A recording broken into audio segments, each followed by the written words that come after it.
All right. Confirm again. You can see my screen. You can use.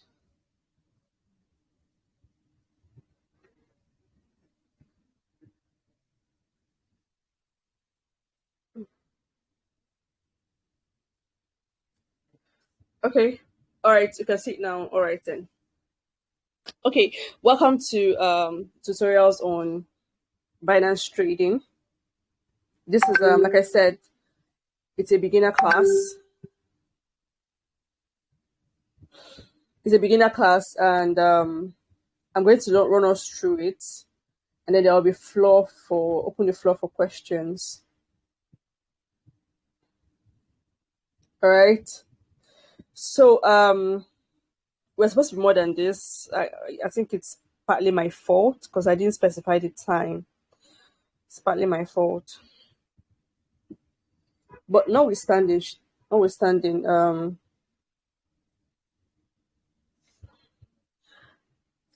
many of you've been trading on Binance? I think there are two of you here right now. Billion investor and Cindy, you've been trading on Binance. Like, is it your first time of trading on Binance?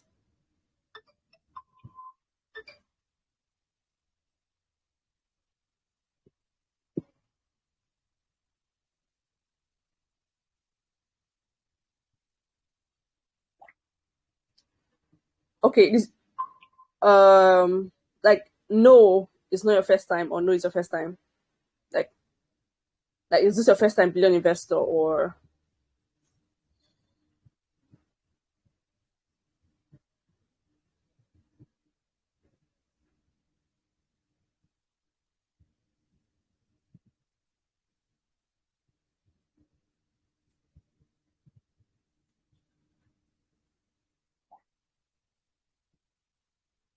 All right, fine.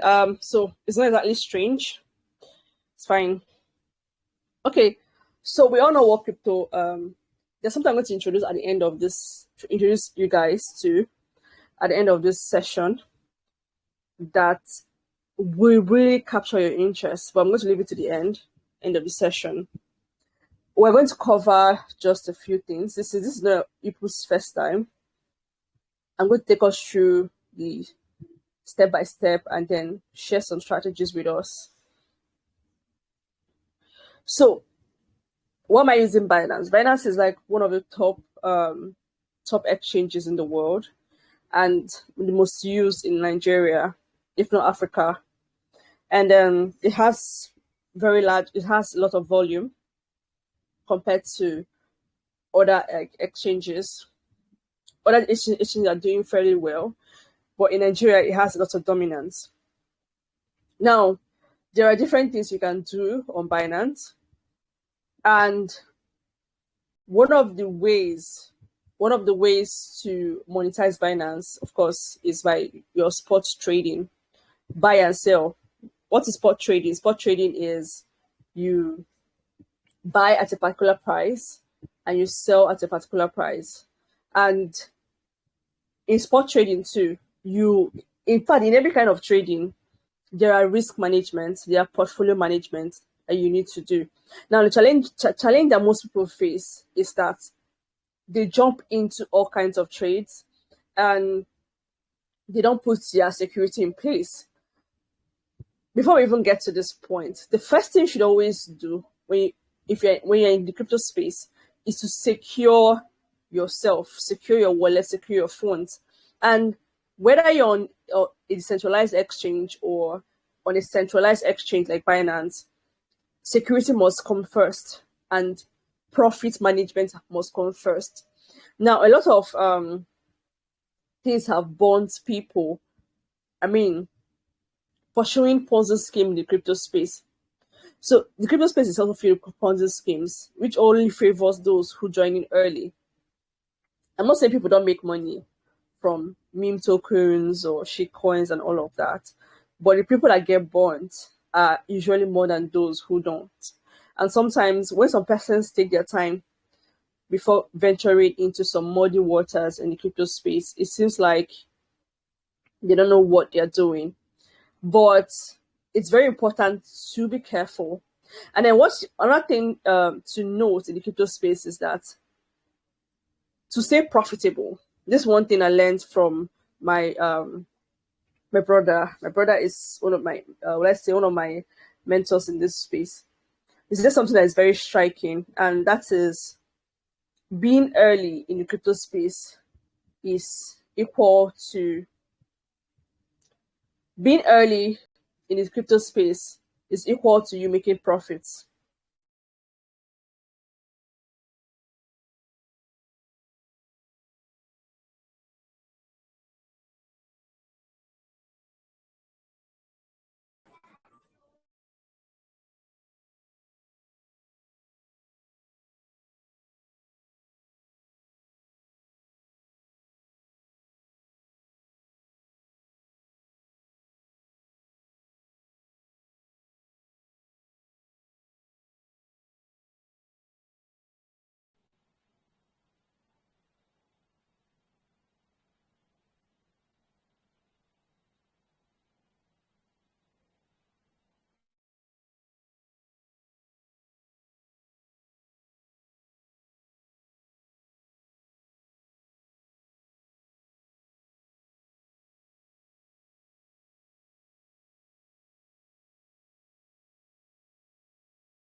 Can you guys hear me now?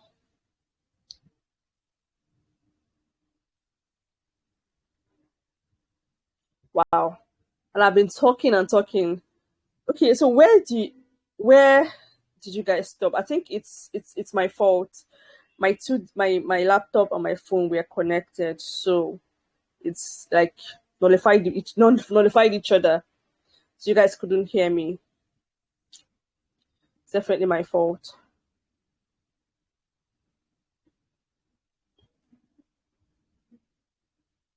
So what was the last thing you heard?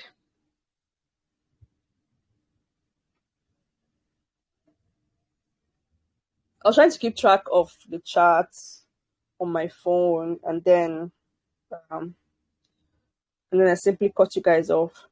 Please, someone can unmute and tell me what was the last thing you heard, so I can just retrace my steps. Um, even maybe make sure that I'm recording safe. Okay, it's recording. Oh wow, all the way back there. Okay, that's fine. That's fine. All right. Okay. Yeah. So I said my brother is like my mentor in this space, and he said something about uh timing, timing in the crypto space. Timing in the crypto space is super important. Wow. I've said a lot of things since that time, and I didn't realize I was talking to myself. Oh my god. Okay. Um, but you guys can still hear me, so I can just go ahead. Right.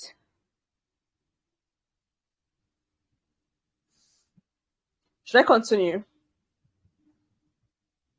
All right. Okay. Yes. So, yes. So I said a point my brother made that was really super duper important is that timing is super important in in the crypto space, when you're early to a narrative, when you're early to a project, you have a higher chances of making a lot of profit in the crypto space. Now, the crypto space is very seasonal. It's very seasonal. And sometimes some narrative are stronger than the rest. Ethereum has managed to maintain their reputation over the years.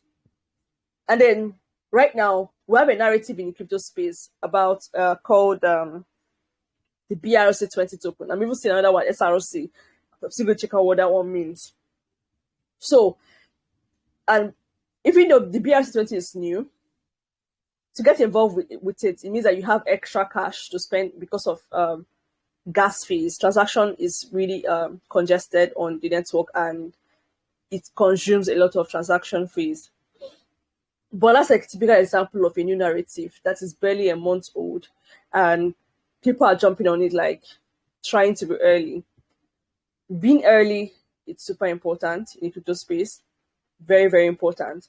So you have to start paying attention to, at every point in time, what are the narratives that are going on in the market? And how do you even learn about some of these narratives? There are a few persons in the crypto space that you can pay attention to. Some of them are like on YouTube, some on Twitter. And then, even when you're following people, all these popular people or people that are very loud, I have a reserve about people that are super loud. Not like being loud is a bad thing, but when you are hyping people and trying to get people to make it look like people's life is going to end if they don't participate in a particular token, it's a red flag for me. I don't know about any other person. It's a red flag for me because, come on, it's a crypto space. If you miss one coin, there's another coin to get. So I'm saying we are following someone, we are following in quotes, a crypto idolo, like they've been calling them these days. We are following a particular person. Always learn how to find out for yourself what makes a coin valuable. Of course, hype can make a coin give profits without it being valuable. But that means that there are higher chances that some people will get burned. Some people will come in later and the coin will burn them. And they will lose a lot of money. Just like in the Ponzi scheme. Now, all this thing I'm saying now, it might not make a lot of sense to some people because everybody wants to make profits. But then I'm someone that I like to preach calculating your risk very well before dabbling into waters that are not clear. You can dabble and make profits. But if you always dabble and never calculate your risk, it means that one day you're going to lose even all the profits you made while you're dabbling. So risk management is very important. Risk calculation, risk assessment of the market is very, very, very important. Even while you're participating in airdrops. Airdrops is one way that you can make a lot of money. At least me, airdrop has helped me and my family a lot. Like, I mean, back to back. I remember my first major airdrop, which was Uniswap, and I was like, oh my God. And I really needed that money when it came. So, not to talk of the subsequent airdrops that has come, and I'm not a fan of pursuing airdrop from here to there because some people have even lost their wallets in the process because of scammers, people using airdrop to fish. The other day, I even got somebody sent dust to my wallet, and I had to check, I had to Google, and I find out this thing was dust, so I didn't engage in it because if I engaged in it, maybe something drastic would have happened. So, crypto narratives is something you should always watch out for. Like right now, there's a narrative going on right now that Chinese tokens will do well in the coming days. I'm going to share a list later, a list of some of those tokens, just as I got them. The narrative that Chinese tokens, and earlier this year, some of those Chinese tokens really did well. I mean, something like CFX really did well. At least I participated a bit from that profit. CFS did over 400%, I think around February, and it's the Chinese token. It was because of Chinese narrative then that made it like do well. So the list of Chinese-based tokens that will do well. Now, there's no guarantee that all of them will do well, but they are Chinese tokens, and that narrative is probably going to make you see some increase in some of those tokens. Now, sometimes it seems like the game in the crypto space is a probability game. whereby you are playing of the highest probability, you now go for it. That is why one of the most important thing to pay attention to is that you never use the money that is important to you to trade. Don't ever use your children's school fees. Don't ever use your rent. Don't ever use the money you need to put inside crypto, because most of the times when you use the money that you borrowed, the money that you want to use on pay rent because you feel like you can double it, you never do. You lose everything and you're back to square one. You're back to even less than square one, because at least if you hadn't used the money, you will still have the money in your hands. But usually we tell ourselves that, you just can't get 2x now. The way that mathematics you are doing in your head is not how it is in real life. Sometimes real life will shock you. Real life will really shock you. So that's why, to have your peace of mind, I know sometimes after sharing all this plenty of advice, people will still do what is in their chest at the end of the day. People will still go ahead and pursue all the pursuables, lose money and start crying. And then I'm like, So, first and foremost, before you get involved in any crypto, even if it's trading on Binance, make sure that you have your 2FA, your second level of security. Like right now, where do you find it? Under your account, your profile. Like if you're on your mobile phone, you go under security. You make sure that you use your Google Authenticator to put a second layer of security to your account. Don't trade anything on any platform without putting a second layer of security. This is the crypto space. People are not smiling. Right? Like right now, at least my phone number is there, email is there, Authenticator app is on, my passkeys and biometrics is on. So I have like literally all these layers of security. And then if I want to also advance it more, I will also increase this thing. Even this other one is on too. I'll now enable all these extra things, right? So this is the first thing first, secure your account. Then secondly, the trading you want to do. Now we have two major kinds of trading, which is like the spot and the margin trading, where spot trading is where you buy and sell when the price go up. You buy and sell a token when the price go up. And margin trading / futures / perpetual, you buy and trade a token. You profit from a token when the price goes up or down. This is where you now have to predict, is the price going to go up? Is it going to come down? Because if you predict it's going to go up, seriously, if you predict that it's going to go up and the token ends up, if you predict it's going to go up and the token ends up going down, it's going to be a massive loss to you. Now, the loss you have on spot trading is usually small compared to the loss you can have on margin trading. Because on margin trading, you're trading based on leverage. You're using leverage to trade. So I don't know, you guys already have, I don't know if I've seen it to go over how to buy and sell in crypto literally. But then when it comes to spot trading,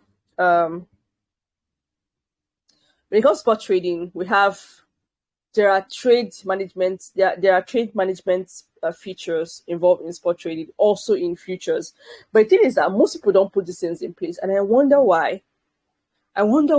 These things are here for you to help you manage your profit and loss. For example, if you enter a trade, it's important that you set your take profit. I didn't know this the first time I started trading in 2018. I didn't have this idea.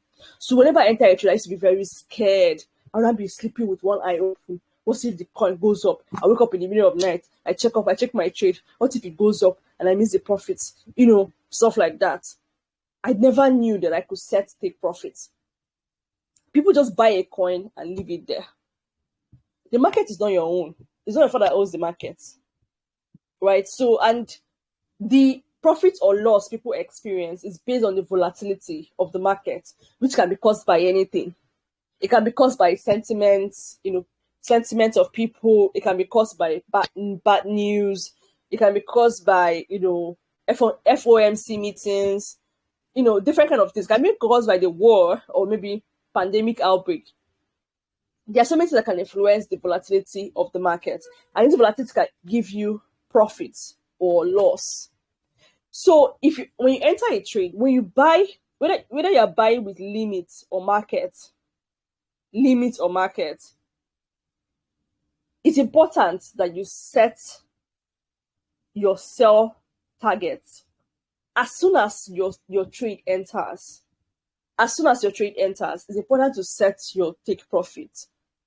And most importantly, Binance has a feature called OCO. One cancels the other. In the sense that in OCO now, you can set both stop loss and take profit. Stop loss and take profit. So if you're trading sport and your profit, the price begins to go up, when it hits your take profit, it sells off, whether you're awake or sleeping. You can wake up and see that, your trade has closed off and you have closed some profits. Or it can help you minimize loss. Maybe you added stop loss at 6% from your entry price. So if instead of you losing all your trading capital, like 50% of it, you will just lose 6% of it. So these are features, trading tools that help you manage your trades better. Some people have different reasons why they don't use stop loss or why they don't even use OCO. This OCO feature is not in every exchange, but it's at least it's on Binance. And I like it because when using OCO, you're protecting yourself at both ends. You don't miss out the profits and you don't lose a lot if the market goes against you. And it's simple. Setting it is simple. On your phone, of course, the interface is different on your phone. So setting this is different. After you've bought, then you now move over to your sell, and you move over to your sell and put the price, the stop price, and then the limit price. Come in. Your stop price is your stop loss price. Your limit price is the price you want to take profit. The price you want to take profit with, and then you put your amount, and then you sell. So, but what about margin? Some people have tried to say, "Oh, we want to trade margin, want to trade margin leverage, and all of those things." And all. I'm like, hope you're ready for the risk, and hope you're ready to cry, or hope you're ready to enjoy the profits. But even in margin trading, you can save yourself from getting liquidated by also using stop loss too. But most people still don't use stop loss. I still don't know why. These things are here. Now, it's easier to rejoice over profits, but it's more painful to rejoice, to cry over losses. So it looks like as if these exchanges as if they're here to steal your money when you would have managed them better, right? So are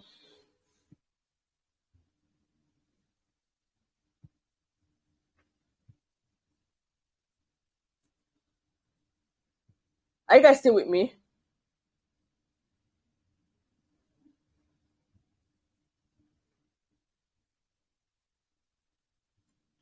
Are you still with me?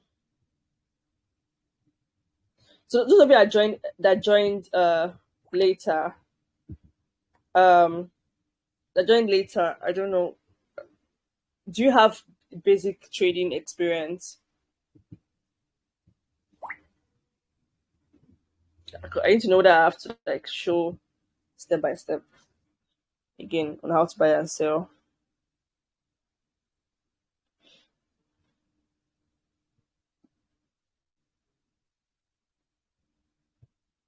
Yeah, Agatha.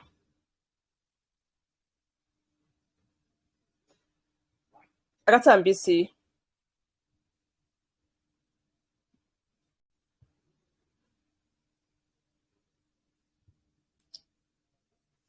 Agatha and BC. Do you need me to like go step by step again on how to buy and sell and all of that? Besides, how many of you use like, do you need me to go through it step by step again?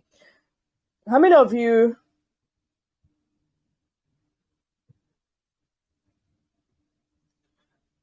you've never traded BC?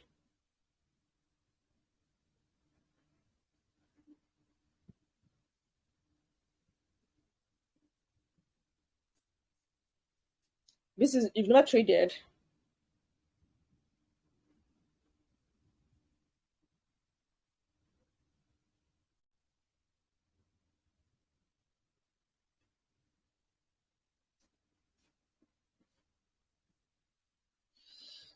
Please, I wish. Okay, if not, all right. Okay then. So let's say this is like your. Let me just do a quick run through for BC and anyone else. So let's say like you heard crypto trading. What should be the first thing you would do? Usually, people have the challenge of how do I move my money from 20,000 naira in my account to an exchange to start trading. Now, thankfully, we have what we call P2P trading. I already mentioned that when you hear trading, after you've created your account, BC, did you create your account with the link I sent? Did you create your account with the link I sent? Because I know I shared the link in the form.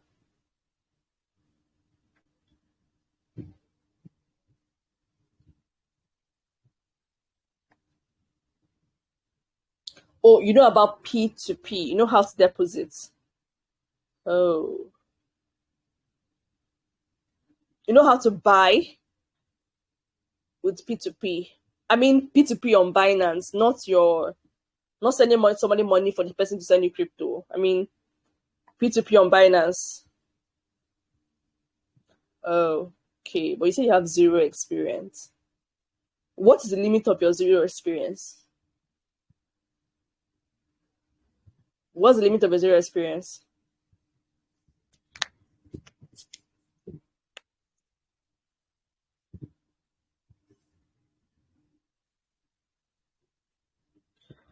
Oh, I see. Okay.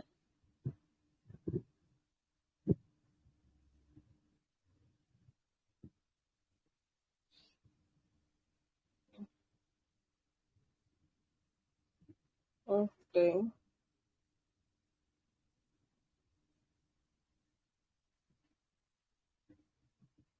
All right.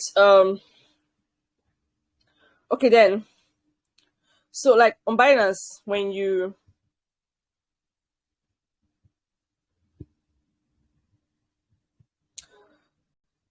okay.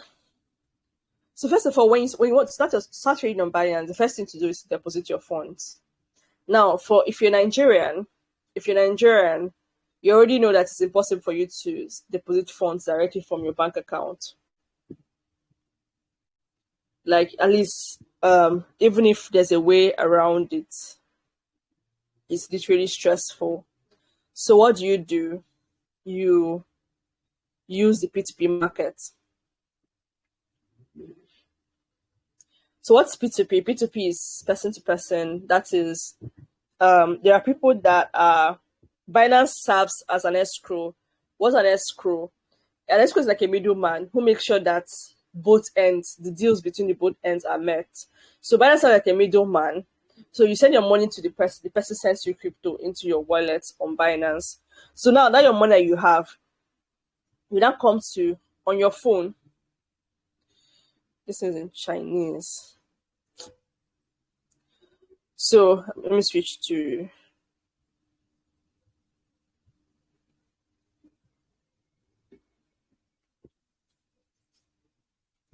Naira. So just last week, this one was a 770. So you now want to buy. So you can simply use the filter. What I do is I just maybe, let's say you want to buy 20k worth. So you now put 20,000 Naira and then you search for someone selling within that range, 20,000 Naira. So this person is selling within. So you now want to buy. So you click on buy. You click on buy, you send your money to the account details there, and the person receives the funds, the person sends you the money, and the money will appear in your funding account. The money will appear in your funding account.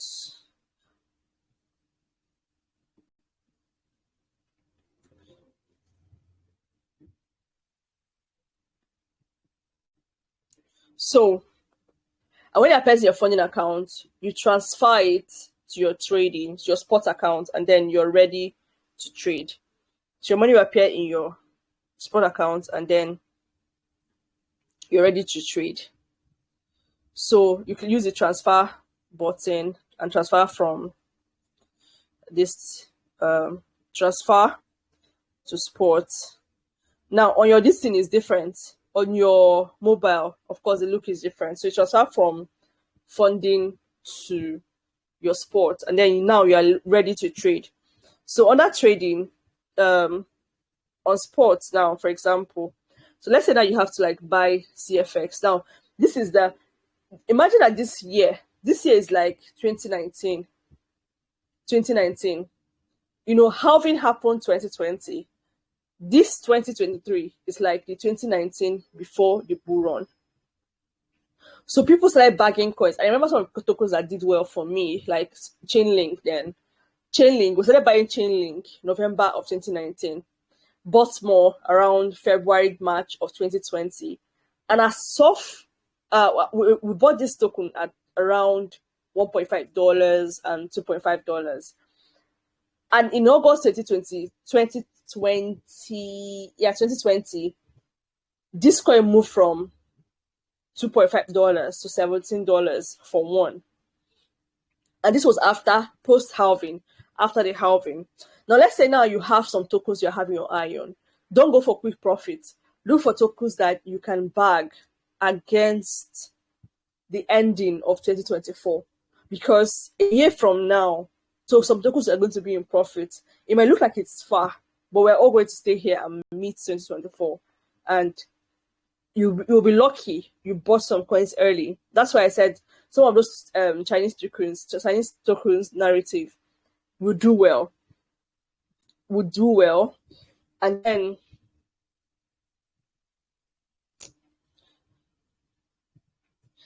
you look out for some of these airdrop tokens that are doing airdrops too will most likely do well too in the bull run. And then people just ask, like, if you keep asking when bull run will end up passing. That was what happened in 2020, 2021. By the time people were asking when bull run is going to happen, the people have already cashed out and bear markets already came. So the most important thing is buying in early when the noise is down, because money is entering back into the market gradually. So me, I'm always a fan of teaching safe trading. I'm not a fan of like all these plenty hypes and all of. I'm not a fan. Some persons might make money out of it, but because 10 persons made money doesn't mean that the 90 persons that lost out of 100, what happened to them? So if fair trading means that the narrative favors majority and not the narrative that favors only a few. Maybe because a developer created a token and told a few of his friends, they will now use you to build hype and build volume and cash out and then shut down the coin, and the rest of people now go back home crying, hoping to make profit the next day. So After for someone like BC now, after you've deposited your token now, it's going to be in your balance here. And then you hear, oh, CFX is a great token to buy. You go to your on your phone, on your mobile phone, what you'll see is market. So you go to your market and then you type CFX.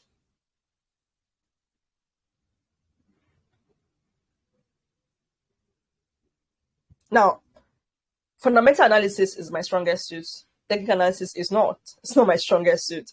So I don't even try to say, oh, like, yeah, I have this thing. I can explain the time frames on the candles, but doing technical analysis is not my strongest suit. So I don't even admit that I can do technical analysis, right?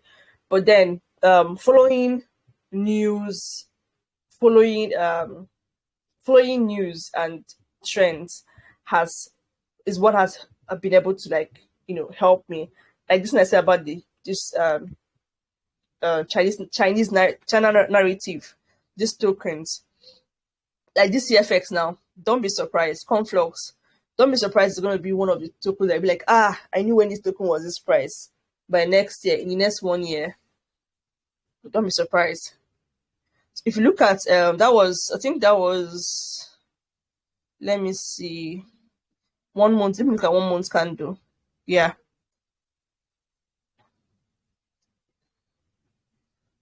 It got listed. See now, it got listed on.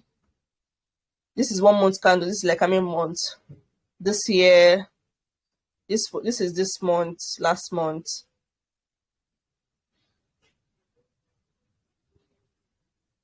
So this is probably the beginning of the year when it really did well. So this is like 1 month. Let's not even get to this part.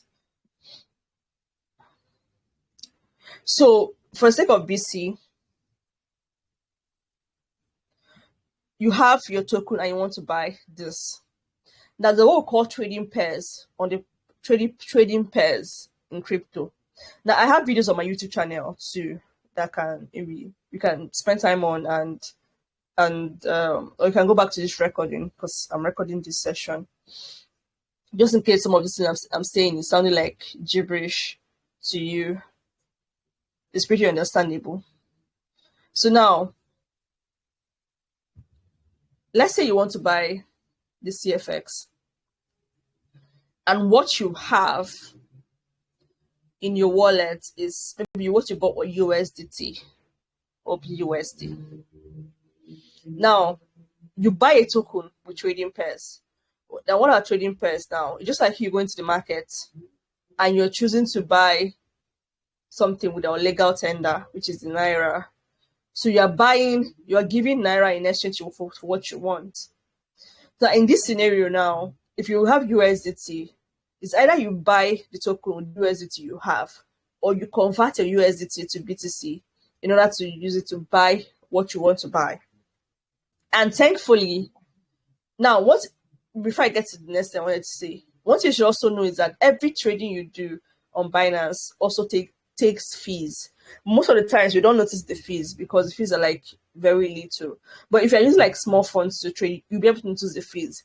For example, if you're using $100 to trade and then you enter a trade, you realize that the trading capital have dropped like by $99.5 because the exchange have collected their fees. So it's almost not noticeable, right? And you might cover it when you make profits. So, but then if you want to convert from one token to the other, maybe you want to do BUSD to USDT or BUSD to BTC without spending trading fees, Binance integrated this feature called Convert. So you can use Convert. On your mobile phone, you will see it on that trading screen. The trading screen at the top, you will see Convert. For this place now, I'm not a fan of trading with desktop, I'm not a fan of trading with desktop, so trying to find when that convert feature. So now Binance Convert.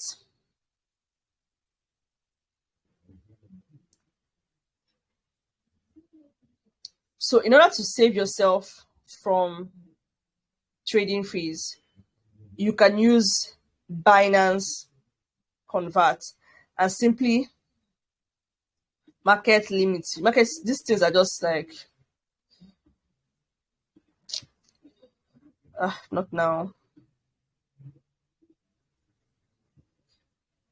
So markets, and then you put in, let's say you want to convert BUSD.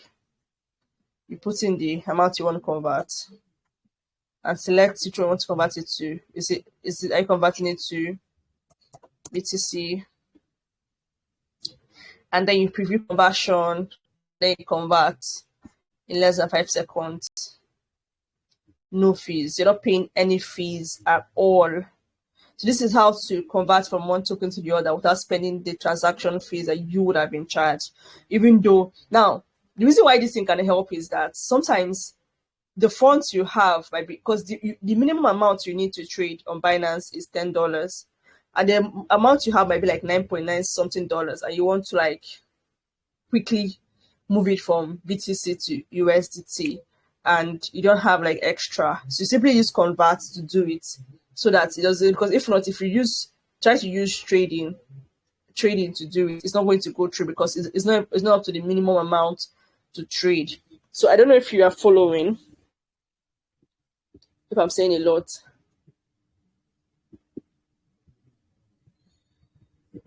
P2P is different. Okay.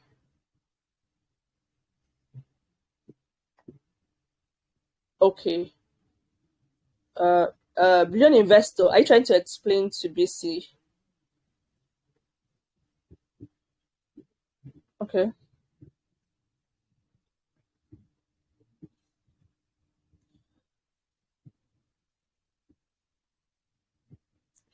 Okay, now, so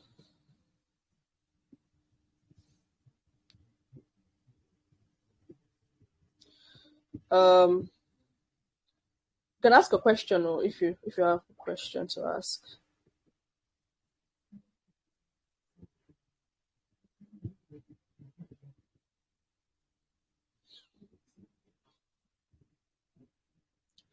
So I'm going to point out some things in a short while. Oh, it looks complex to you. Oh wow, sorry. Wow. Okay. So I can backtrack. If you want me to. So okay, beyond investor to you too, you're just used to P2P too. You're just used to P2P too.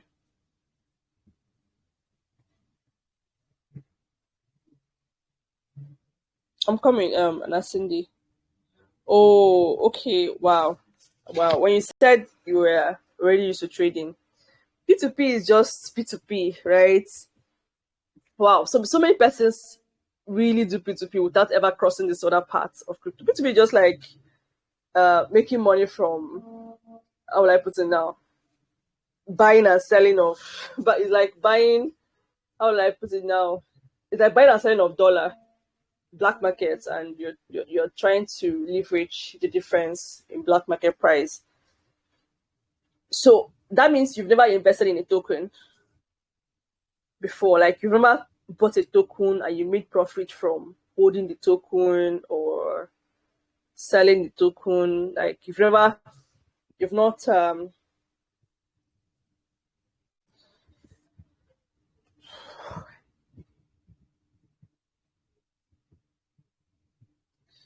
okay, I'm waiting for your response. Oh wow. Okay, interesting.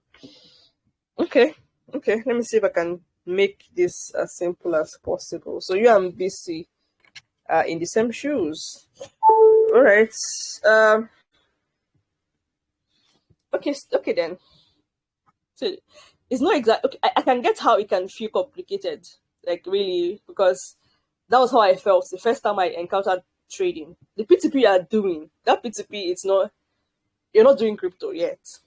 You're not doing crypto. You're basically taking advantage of dollar difference, like black market difference. To trade crypto means you're either doing sports, you're participating.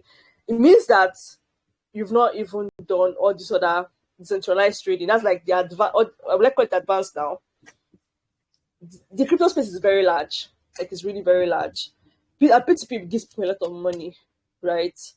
But then if you're not investing, to really invest in crypto, you have to buy a digital asset, buy a crypto and hold it until it's on profits and then you sell.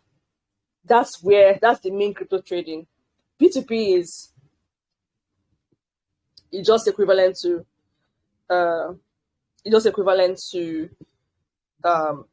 dollar. Today dollar is like 740. I'm just saying, for example, now dollar is 740, and one said to somebody, you buy lesser, you sell higher. But then let me just try and do the spot explanation. So like I said earlier, aside from P2P trading, before P2P trading even became a major feature on Binance, right?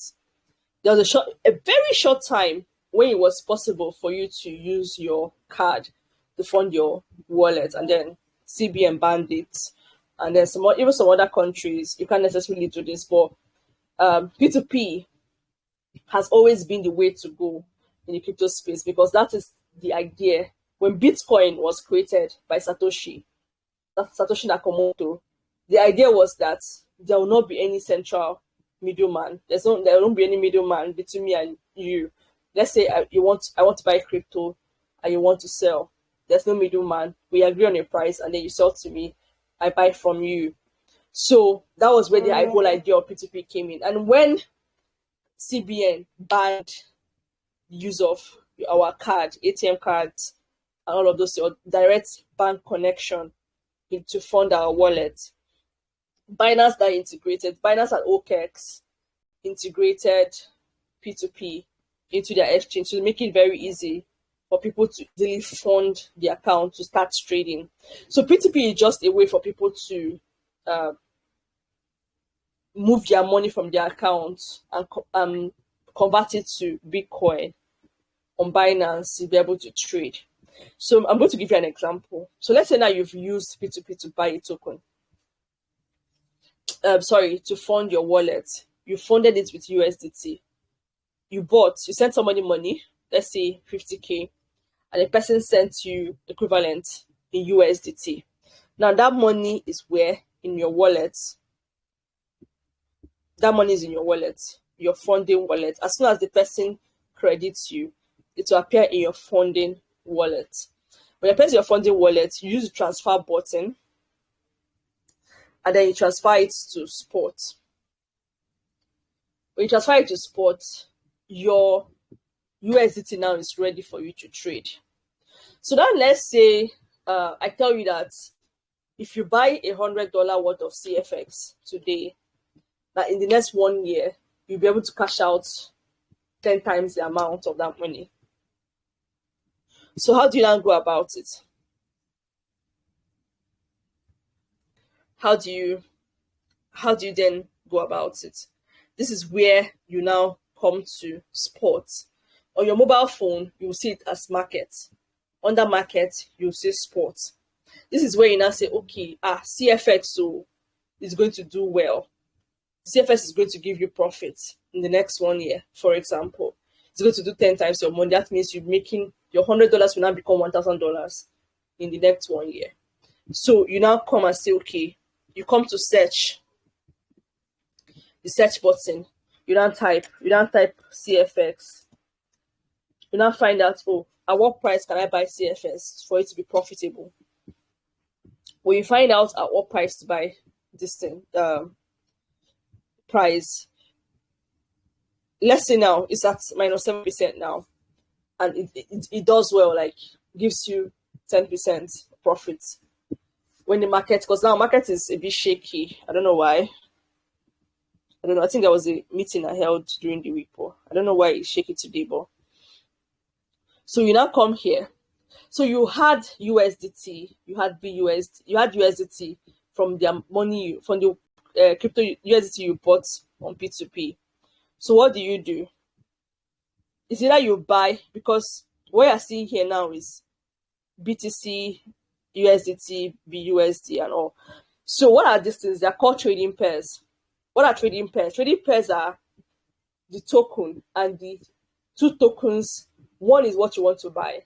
The other one is what you have to buy it, what you are going to use to buy it. Like to buy, you have the money that you are going to pay to buy it. So in this case, you have USDT.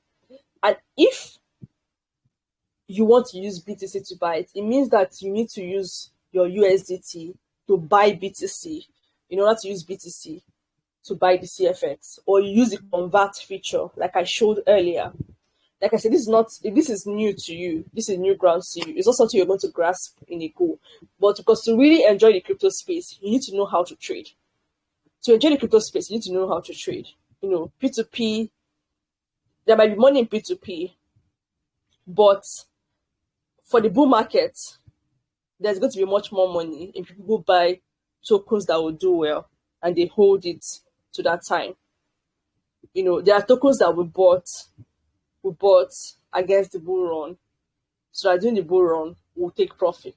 Like I said, I'm going to share a list much later. Hopefully, maybe by tomorrow morning when I'm able to put it list together. Share that list. Chinese tokens. It was a researcher, a crypto researcher that shared the information. So I'm going to share it and all of that. So you have your USDT. So what do? You click on the USDT and it shows. When it shows, now you have different options on what to buy. Are you buying at a limit, market, or stop limit? What does it mean? Are you buying a limit or market? Limit means you are putting a specific price to buy the token, either at the current price or lower than the current price or higher than the price, whichever way you want to go. And then market is you are buying at the current market price. That is this price here. Look at this price here. This 0.2846 is the market price, is the current market price. So if you choose market, it means that you now select the quantity of the USDT you're using everything in your wallet. And then you buy your CFX. So after you've bought your CFX, or if it's limits, you now put in the price, you adjust the price. Let's say you want to buy it at 0.27. You're saying when the price drops to 0.27, it should buy you $100 worth of CFX, 100 USD worth of CFX, and keep. Now, when you buy it, remember what I said. If you really want to cash out, now if you're going to hold a token for a long time, it's really not advisable to hold that token on an exchange, because exchanges are liable to have issues. They might wake up one morning and say that and disable withdrawals. You won't be able to touch your tokens. You'll be able to withdraw your tokens. So usually, if you're going to hold a token for a long time, you're going to maybe find out wallets, decentralized wallets like Trust Wallet, SafePower Wallet, those kind of wallets, and find out how. Like this is what about the crypto space is that the more you use it, the more you explore the crypto space, the more you learn about it. There's a lot of things I'm going to be saying now that might sound very complex, and I understand it, but it gets better with usage. It gets better with you having questions, asking your questions, and getting your questions answered. There are so many educational videos on YouTube. I'm not saying those that are always promising tokens that will skyrocket. I mean, educational tutorials on YouTube. I have a couple too on my YouTube channel too that can also help you. This one class today might not be sufficient to give you all the knowledge you need about the crypto trading world. It's definitely not sufficient. I know how much I had to learn, how much I learned over time, and before I knew what I know now. So after you put the amount, you bought it. Next is to make sure that you set your take profits. Now this is where on the selling part now this is on the stop limit. Now let's say for example you choose. Now this trailing trading stop. Like, I think I should rewind. Okay. Oh, where do you want me to rewind to? Oh wow, Nasinja, I'm going to explain. On OCO, can I be able to put a trading stop? No, trading stop and OCO are two different things. I don't understand if you're still here. Trading stop and OCO are two different things entirely. They are completely two different things. They are both trade management features, right? They help you manage your trade, but they are two different things. Okay. Billion investor, are you still here?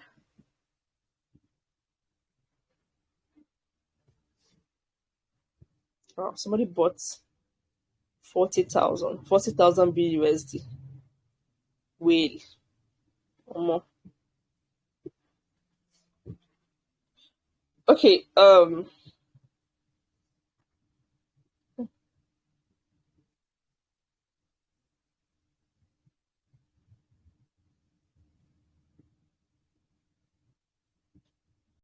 Okay. So for let me answer that any question, or let me just chill. Okay, CFS conversion. Okay. Okay. So, like I said, we're using CFS as the example, and let me start from. So you come to now that you have your USDT to buy, you come to limits. You come to limits, and then you now put in limit or market. Limit means you want to edit the price you want to buy. Let's say now you still feel that this price might still drop. So you now change it to edit the price to 0.27. It's currently at 0.28. And then you now select that you want to use 100% of your USDT to buy the CFX. And then you buy. When you buy, because the price is not yet at 0.27, your order will not fill. Your order will be in open orders. Here on your phone, you're going to see it, open orders. There's open orders, your order history. Order history will show you all the trades you've been doing within a particular time frame. Your trade history will also show you your distance. So open orders will show you, it's going to be here in open orders because the order has not been fulfilled, it has not been completed. But if you want to buy now, you use market. You simply put the quantity of USDT, that is maybe like 100% of the USDT you bought, and then you buy. So now that you've bought the CFX now with your $100. Your target is that, your expectation is that the Chinese narrative will really, really go a long way to make the CFX do well.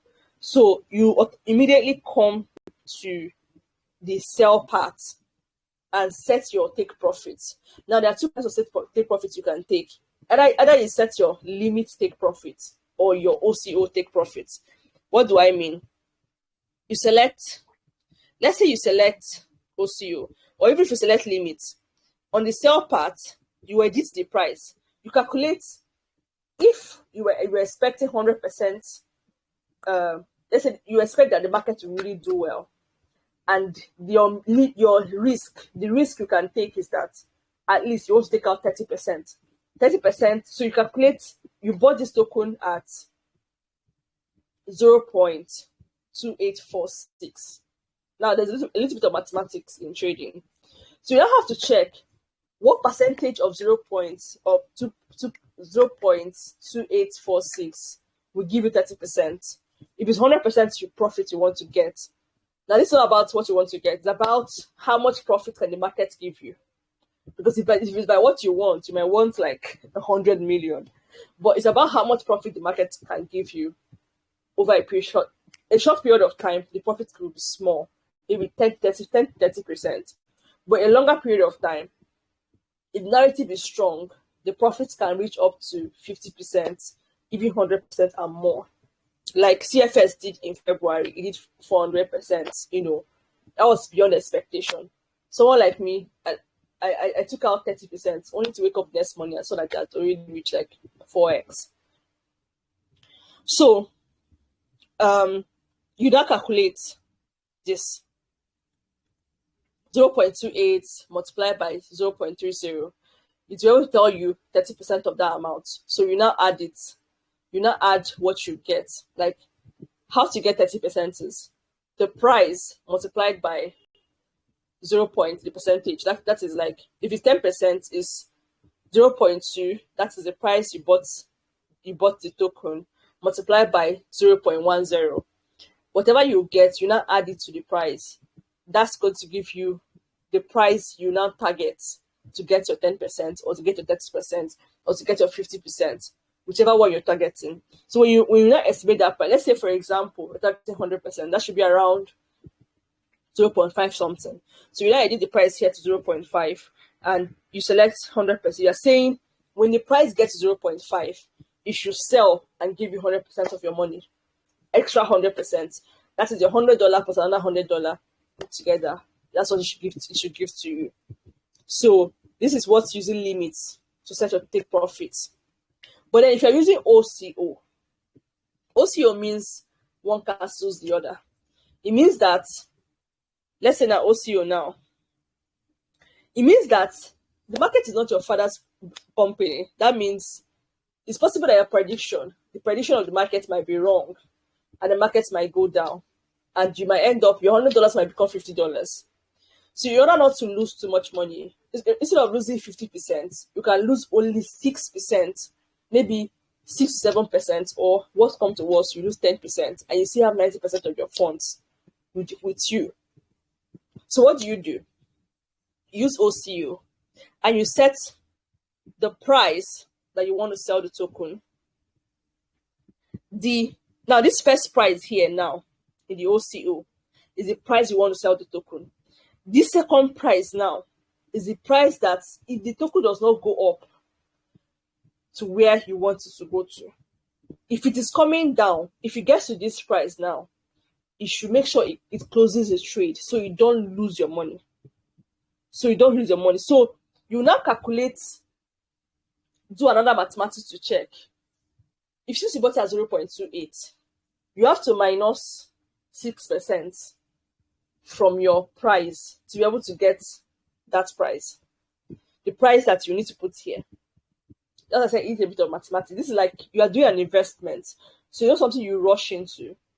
It's not something you rush into, and it's something that you actually, because this is your money. I tell people that if you're putting money in something, you should take a calculated approach. It's your money. It's your money. These platforms are not, they are owned by foreign people, white people. So you have to make sure that you get a return on your investment. So you put that price here, and then these other limits here will now be slightly lower than this price you put here. What I'm trying to say is that when you hit this price, no matter what, when you hit this price, this top price, when the market is at this price, your trade should sell off. That means is either this first price is giving you profit, or these two prices is helping you to minimize loss.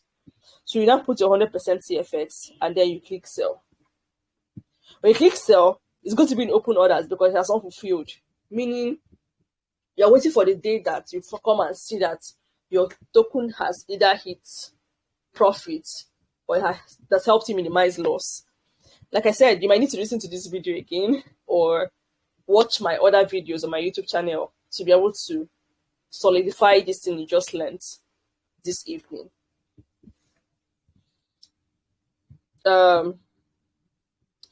I just hope I was able to make a little sense in today's class. I know it's a lot.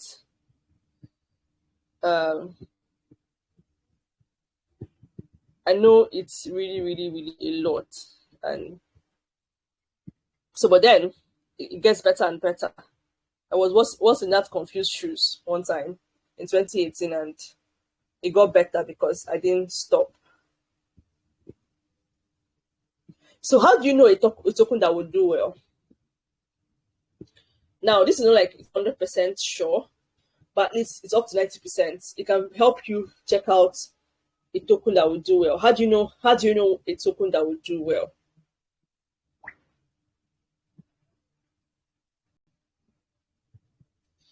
Yeah. So to know a token that will do well, there are things you're going to look into. Now, this is Binance Bar. Let us use the CFX, for example. Let's go to Coin Market Cap. I don't know if any of us here know Coin Market Cap. Coin Market Cap contains every coin that is listed on major exchanges in the world. So it's like a library of tokens. So you can use it to check some information about a token before you invest. Don't buy a token just because somebody said so. It's going to do well. There are things that are red flags for tokens. So it's going to help you to, even if you want to say, okay, I still want to take the risk. You know you're taking the risk based on information that you have, not because somebody is pushing you to buy this token. Now let's look at CoinMarketCap and check out this CFX we're talking about I'll use as an example. So on CoinMarketCap,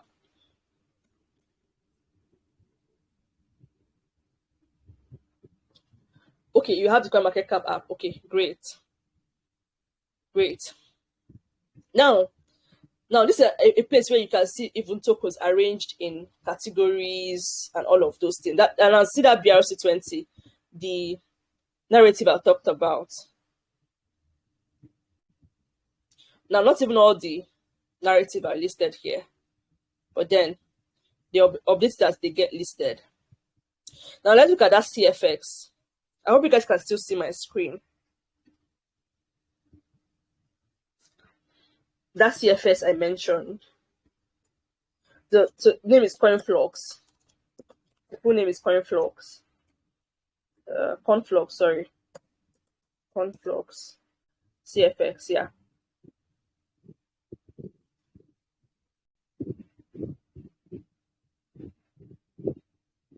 Now, this is Conflux now. And it's a Chinese token, and there's a narrative that Chinese tokens like are going to do well and all.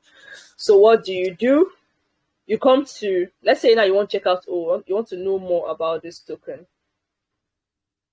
You go to CoinMarketCap and then you check you check the total supply of this token. What is the total supply? What is the market cap? Now, a coin that would do it, when people say some things like some coins will still do it, some people are waiting for like Dodge to still do 10x for them. It might not happen. Now, let me explain why some tokens, the market cap of a token can influence whether that coin will do maybe like 10 times the money invested in it or not. That's why people usually go for new tokens. Like if they can get into a token early, they are happy because at the point a token gets to, for it to do 100%, it's going to be very hard. Because now, that the price of a coin goes up is because of people invested in it. Okay, what do I mean? If you, let's say in the crypto space, see the crypto space as a marketplace where different people are selling different products. So people are coming and they are buying the different products. But people love a particular product more than the others. It's like phones now, the phone market. People buy Apple, buy Redmi, buy Huawei, buy, different kinds of phone.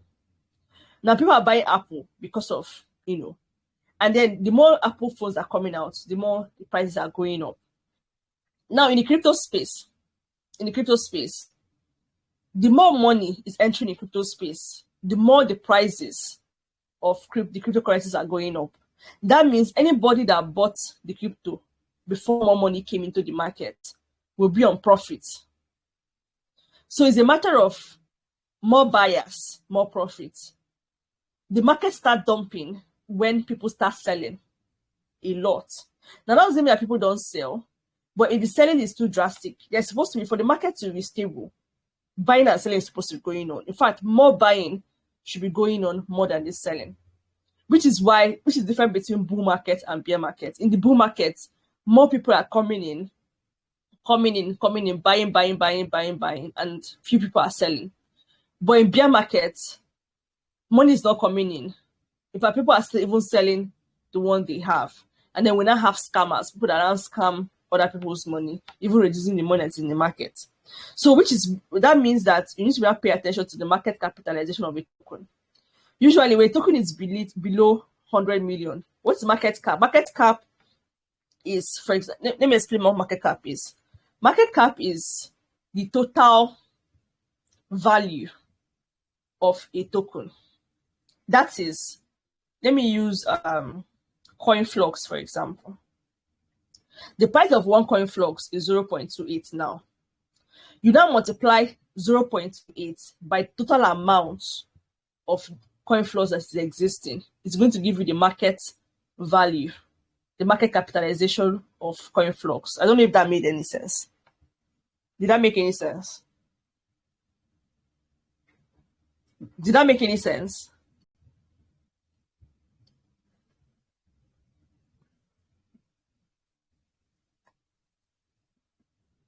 Okay, so normally if you go for tokens that are, of course, market cap is one thing to look into, because you know that if the market cap of a coin is small, like let's say like it's below 100 million, or maybe safe even below 500 million, for example, you know that if an extra 500 million comes into that particular coin, it's going to give you double of your money. So that means for you to know whether an extra 500 million will come in, is there an update coming on that project? People invest in a token. Oh, okay. That's Cindy. Which price? Is it the market cap I was trying to explain?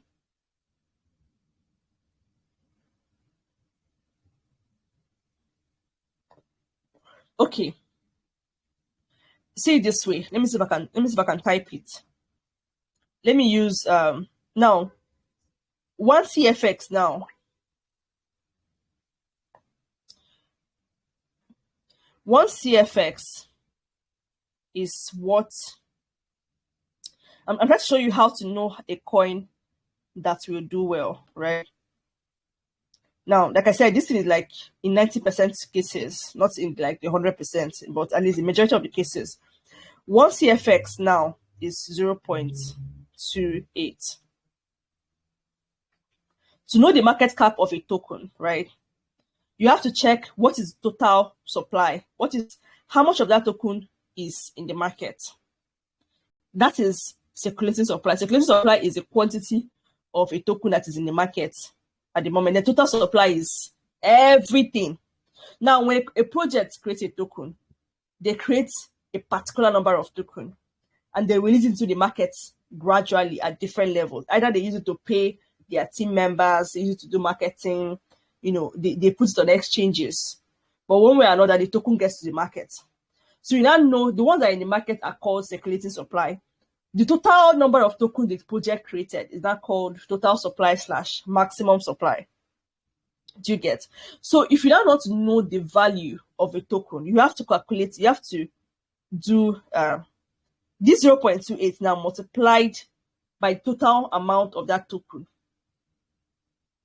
That's how you can tell the value. So which means the higher the price of a token, the higher the value of that token, depending on the quantity. If the quantity is small, it will also be easier to push the price up. It means that if small people come in with large money, the price of that token can go up and they can make profits. But if the quantity is too much, it will be very hard to push the price up, because where will you get, let's say for example now the quantity of a token is 10 billion. 10 billion. To get the price to double, you might need people to invest, several people. Maybe you might need another extra 2 billion people, 5 billion people, or to invest money to push that price up, which is why a token that have too many supply is also a red flag. That's why I'm not a fan of meme tokens, because after the initial gra of that token, it's usually hard for token to then go up. Check meme tokens. Meme tokens only do well when they first come out. If they after that first profit, it's now hard for it to go up because the supply, the quantity is ridiculous.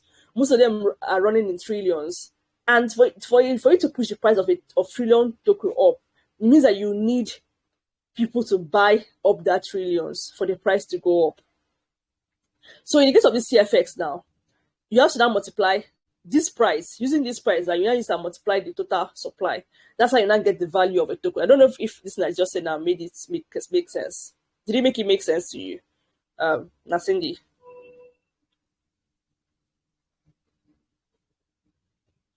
I don't know if it makes sense now.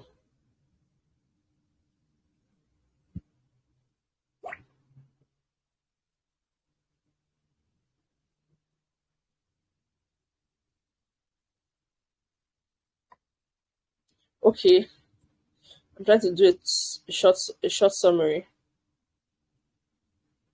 So this helps to know the market cap of a token, how to even get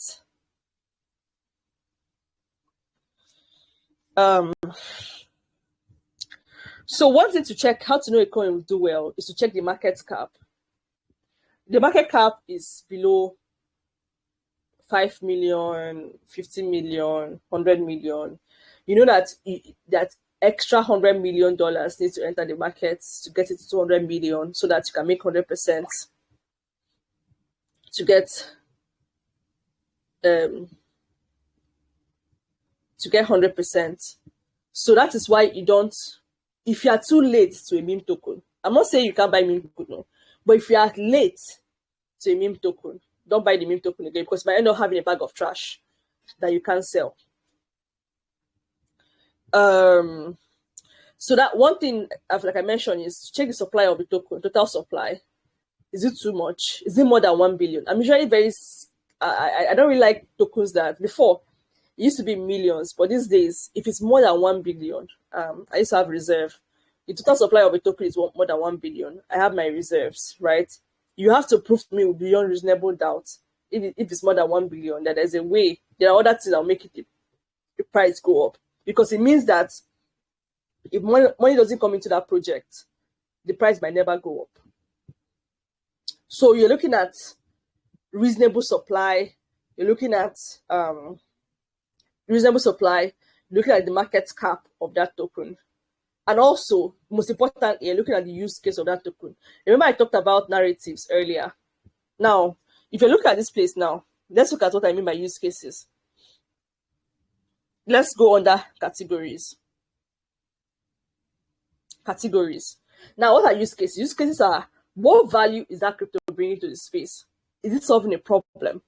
Now, meme tokens don't really have value, just like community token. People buy it, like doing Ponzi scheme, and you are taking from Peter to pay Paul. So, but then, what value is that token bringing to the entire ecosystem? Are they trying to solve education problem, health problem, and how important is that value that problem they are solving to the crypto space? Because a project might be solving a problem, but people don't really. The problem is not a big problem. If the problem is a big problem, chances are that project will do well. If it's a small problem,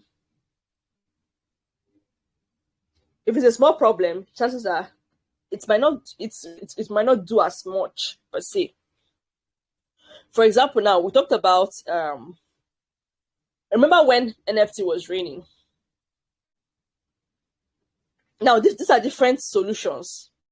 These things are categorized based on the things they are solving. These are different solutions and the tokens that are solving those problems. You start at the beginning now. This is an ecosystem with different tokens solving different problems. Social money, privacy. This was a solving privacy, sharing economy. So different. This was health. This was solving one health problem or the other. Wrap tokens. So when you see a token, you check how relevant the problem they are solving to this particular season. Remember I said earlier that the crypto market is in seasons. You have to be conscious of that. Always ask questions. Which season are we now? which narrative is reigning now, because that is that narrative. No matter, even if a narrative is good, for example, health tokens now, health tokens might be amazing because it's health, but they might not sell more because people are not interested in health tokens. They're interested in something else. So you always check where people are interested in. The crypto space is community. If people are not interested in something, that thing will never do it, no matter how good that thing is. That is why meme tokens used to sell, because people are interested in it. So it's always, at that particular point in time, is doing well. So you check the value. Even though the value is amazing, is it relevant to the market now? Are people going to embrace it very soon, or are they embracing it now? So you check the use case of that token. What is it solving? And then there's a scenario whereby a nation might be interested in tokens, like the old China narratives now. A whole nation might be interested. So at that point now, the use case of that token might not even be necessary. But because it's a whole nation thing, Chinese people that are plenty, they are really a lot. So they can move, and they have money. They can move the price of a token up. So you check out stuff like that. That is why the crypto space is an information-based place. That's why people stay on Twitter, people stay on YouTube, because information is power in the crypto space. You can't do it alone. You can't do it alone. Somebody needs to be sharing. You're getting information from somewhere. You're checking out. You're finding out how can this thing work? How it is possible? How do I maximize this? And then I mentioned airdrop earlier. Now, what are airdrops? Airdrops are free money most of the time. Now, they're not entirely free, because somehow you perform some activities that qualify you for the airdrop. Now, airdrop has, like I said earlier, airdrop has helped me and my family a lot. In fact, the first airdrop was Uniswap. We didn't even see it coming, because we never knew that we were going to reward their community for using their platform over the months. So I had been using Uniswap for over a year, and I never knew I would get rewarded for that. And at that time, I got quite a handsome amount of uni when they launched their token. So airdrop became a way for projects to reward their loyal community members for supporting them. So when the airdrop is like, oh, thank you very much for supporting us. Take this quantity of token for supporting us. As soon as we list, you can sell them. So when you now sell them, you make money. So usually, the profits you make is usually more than the energy, or is usually more than the money you must have spent. Because these days, airdrop involves you spending some amount of money on gas fees, and they don't happen on places like Binance. They happen on decentralized platforms on your wallet, not on exchanges. Of course, there was a time that some people were airdropped on exchanges, but that's not really much of the case. In fact, the ones that have really paid off really well didn't really happen on exchanges. They happened on decentralized platforms. So these are like a few ways to figure out. Another thing to look out for is the experience of the team. How transparent is the team? Like, if you go to the project's website, if you pick a token, if you come here, always look out for the website, the social media handle. How active is the social media handle? How committed are they to updating their community members? You join their community members. Is it rowdy? Is it organized? Are they clear about what they are selling? Do you even know who the CEO is? Who is the co-founder? Who is the founder? Are they transparent about those kind of things? Can you track what's going on? These are things that you should look out for in a project to now help you have, because you don't know these people personally, right? So, but at least a project that cares about their users will always be transparent about their activities and their future and the next steps they are taking.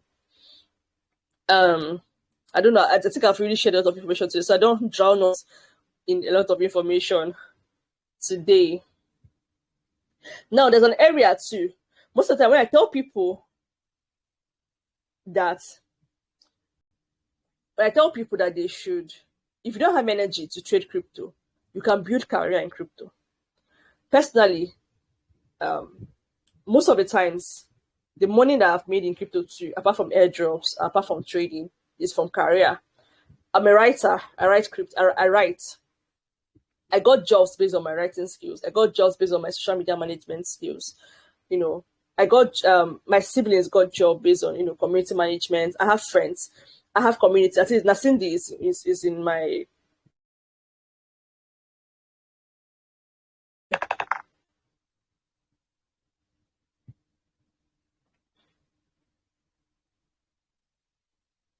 I have communities where I teach people how to build career in this things. You can make money. Now the good thing about being a career in the crypto space, in the crypto space is that you're not worried about whether the market is going up and down. At the end of the month, you get paid based on your skill, based on the value you've delivered.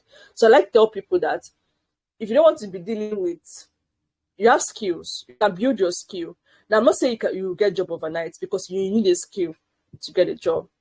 Content writing skill, graphic designing skill, community management skill, social media management, all manner of skills, even tech, design, web development, all those things.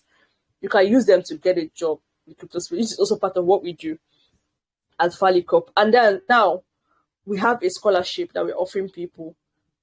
We partner with a foreign university to offer blockchain scholarship to people, so people can get ready to be able to access these jobs.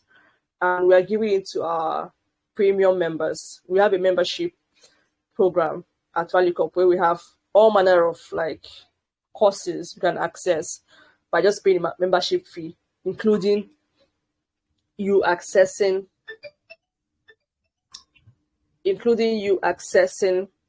the what did they call it again? The scholarship. So let's say you don't want to deal with all this headache of trading. You want to just be converting your salary to money. My DM is open if you're interested. So you don't know how to stress, because normally sometimes long classes have a way of making us lose track of what we've even learned already. So I don't know if tonight's class was helpful at all. If you learned something.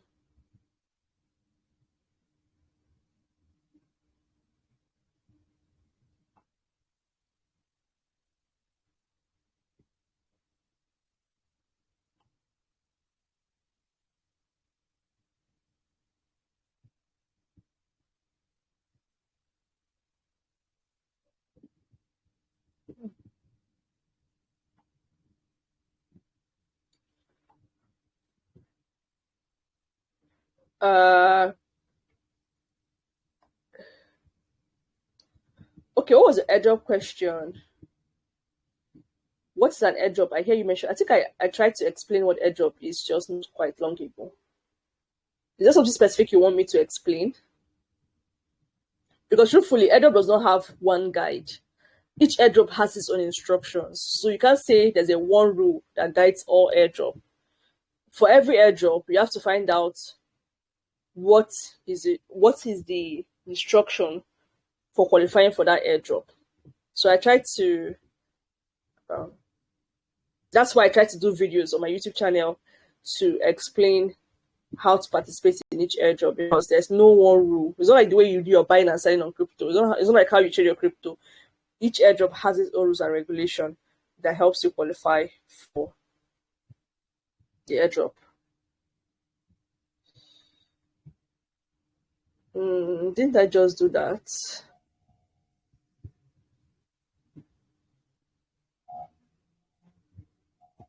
For example, when we got Uniswap airdrop, it was just basically the fact that we were using Uniswap. The fact that we used Uniswap qualified our addresses, our wallet addresses. There are some links I dropped on the other community, the main Valucop crypto group. I dropped some links on how to participate on some. The airdrops that are coming. They are not here yet, but they are coming. So I tried to make some guidelines on how to participate in them. Each airdrop has its own rule. Airdrops they are like free money, but it's not exactly free because you have to qualify for them. There are some things you would need to do to qualify for them. And usually sometimes it can cost you gas fees. I mean, like $50, $100, or even more. Yes, of course, they are sellable. Yeah, they are sellable. That's how you make money. Let me take for example now. Let me say for example now. Let me use that Uniswap that we got in 2020 to explain. So Uniswap has been before we got the airdrop. Uniswap was an exchange, a decentralized exchange where you swap your token for another, where you swap maybe your USDT for another token. So one day Uniswap decided that we have loyal community people. Let's reward them. So Uniswap decided to launch a token. So when they launched a token, they airdropped a percentage of the token they launch to all their loyal community members, people that have been loyal to their project. Their loyalty, how do they qualify the loyalty? Using their exchange over and over and over and over again. So they now airdropped it to us. So as soon as it got listed on exchange like Binance, I sold my own and cashed out the money. I sold my own and converted to USDT. And from USDT, I used P2P and I converted it into Naira. And it was quite a handful of money. So yes, they are sellable. They are monetizable. It's like I said, when I say it's money really, because they are tokens. It's like CFX now, for example. Now, usually airdrops come from tokens that are not existing yet. It means that the project don't have a token yet. But for them to now, they now create a token. They now say, okay, now that we've created a token, let's reward people that have been loyal to our platform before we even launch this token. They now say, okay, maybe they made 1 million. They will now say that 200,000 will go to their loyal community members. And this loyalty is measured by activities. There are activities that qualify you for these airdrops. If you don't do the activities, or if the rules, they will not decide, each project decides what they will use to check who deserves the airdrop. That is why there is no one rule that, qualifies all of them. So, for example, now ZK Sync. There's a rumor that ZK Sync is a project, a crypto project. They've been existing for some time now, and they've been building. There's a rumor that the token is coming by the end of this year, or at most early next year. So now, people have been trying to engage on the platform, doing all different kind of activities, so that when the airdrop comes, they will qualify for it. Now, the project will not come out and tell you, this is what we are using to qualify people. No. Because they don't want to even tell you that they will do airdrop. So people are guessing. It's more like people are predicting this project will do an airdrop. This is how to qualify.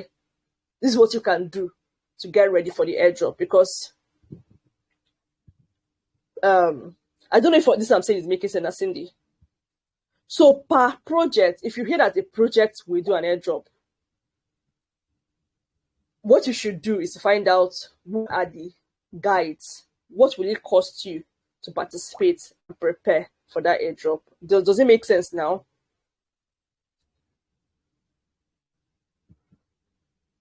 So you now focus on the step-by-step things you need to do. Does it make sense now? I don't know. It sounds like I still spoke plenty English, but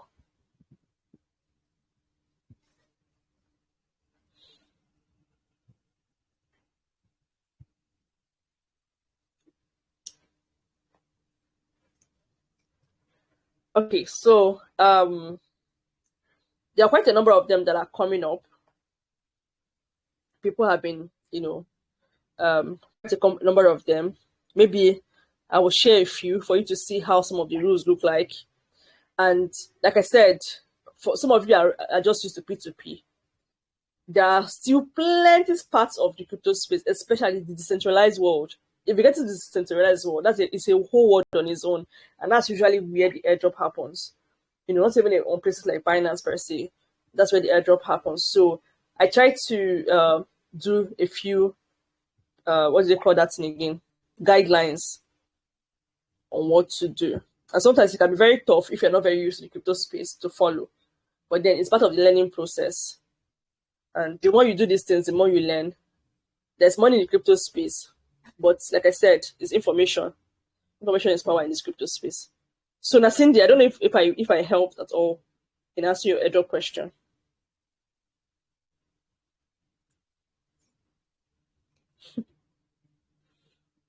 you're an investor, I don't know why you're laughing. I think the piece did I even help at all in throwing some light on the airdrop thing? So you always know that because it worked for this particular token, this project doesn't mean the next project to follow that same pattern. Each project, their own rules, and all of that. So thank you guys for being part of today's lesson. If you want to go back to them again, I'll upload the video to my YouTube, and you might go back to them again. If you have questions, I'll make out time to explain, or I'll simply make okay, you can ask a question. Make out time or make a video and make the video available. Explain it in the video and make the video available. Whichever one. Like I said, I'm all about people learning and then maximizing the information they get.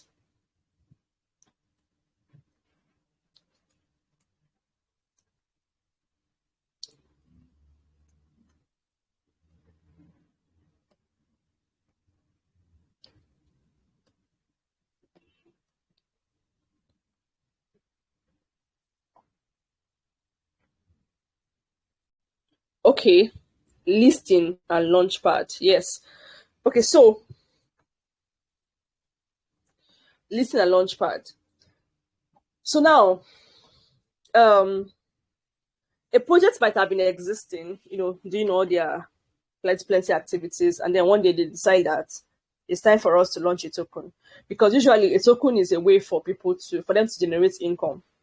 Maybe they've been running on their own money, and them having a token, creating a token will help them to have some funds. They can invest in marketing and invest in things and building a project more.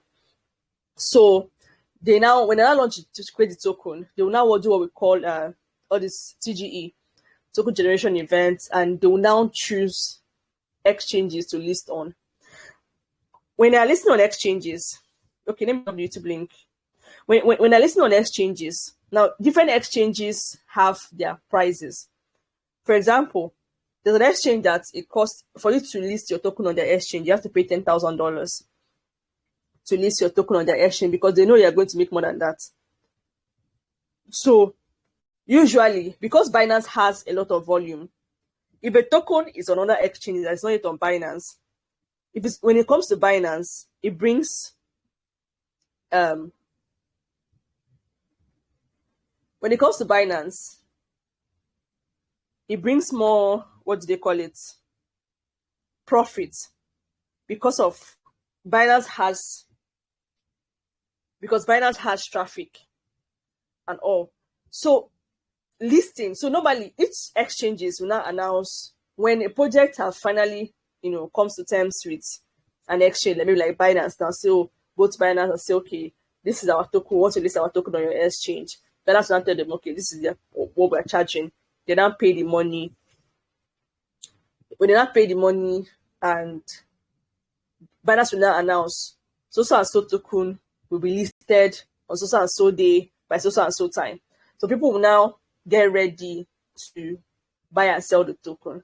Now, if token is already existing on other exchanges before it comes to Binance, people will rush to buy it on those exchanges so they can deposit it on Binance and make profit. Because when a coin gets listed on any exchange, there's always a spike, like this spike that goes up before it starts dumping, start going down. That's also why airdrops, people that get airdrops, they make profits when the coins get listed, because people that don't get the airdrop will try to buy and sell the token in order to make profits. So them that already have the token because they got it from airdrop, we now sell it on those exchanges when they get listed. I don't know if this explains the listing part. Now, what are launch pads? Launch pads are like Binance has its own launch pad. There are so many launch pads out there. What do? They help to bring, when you it's like how do I put it now? I have a book and I want to launch my book. I have two options. Instead of I have two options. Maybe I launch it by myself by going on my social media platform and saying, hey, I've launched my book, come and buy. Or I go to a publishing house and they now do all the Serera involved, and they will now release my book and more people will see it. So launchpads are like platforms where platforms that already have community. They will offer the token at a lesser price, what they call pre-sale price. Now, the difference between launchpad and listing is that listing is usually the last step. At the launchpad level, you are buying the token at a cheaper amount. You are, for example, when a project creates tokens, maybe they created 1 million tokens, and they want to, they allocated 40% for listing, for everything. They are going to release it gradually. First of all, they will do what we call a pre-sale, or first of all, they will do what we call a private sale. Private sale is like maybe for their investors. They will offer the token at a very cheap price. Maybe eventually the token will be listed on exchange at $1. They will now offer it to their investors at 0.1. So that by the time it's getting listed on exchange, the investor is already on 10x profit, 10 times of their investment they made into the project. Now, at a launchpad level, they will offer the price maybe at 0.5.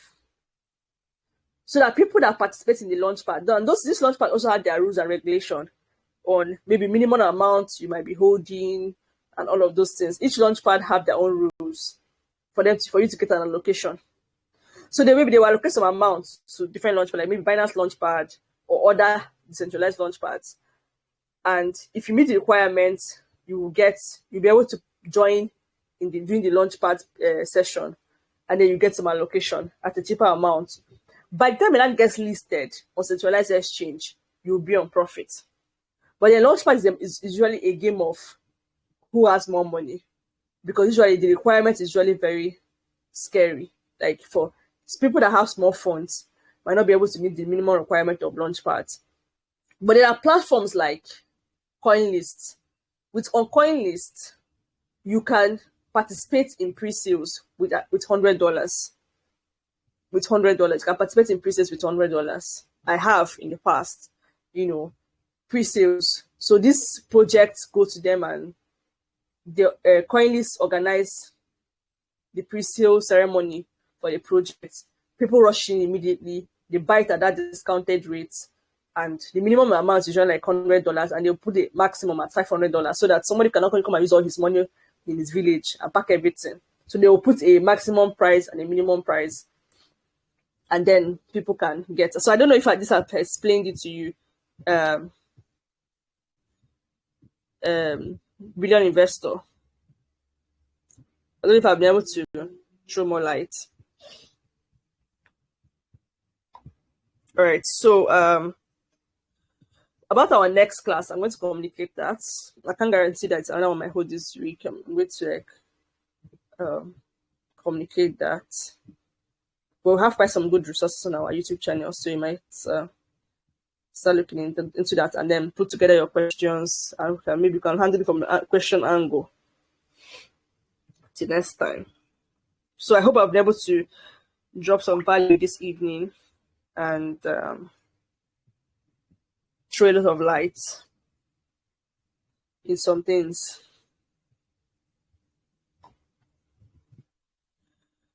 So I'm glad you got value this evening. And look forward to the questions you might have in the nearest future or anything else. So, all right, so I'm going to pause the recording now. So that are well spent. I'm glad. So I'm going to pause the recording now and make it available on our YouTube channel, just in case you want to replay any part of it. You're welcome. It's a pleasure, really. I'm so glad it was worth it.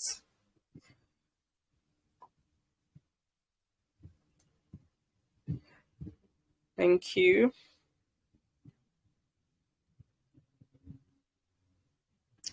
All right, so good night, everybody. Thank you for coming to my TED Talk, my crypto tech talk this evening. We look forward to doing this more.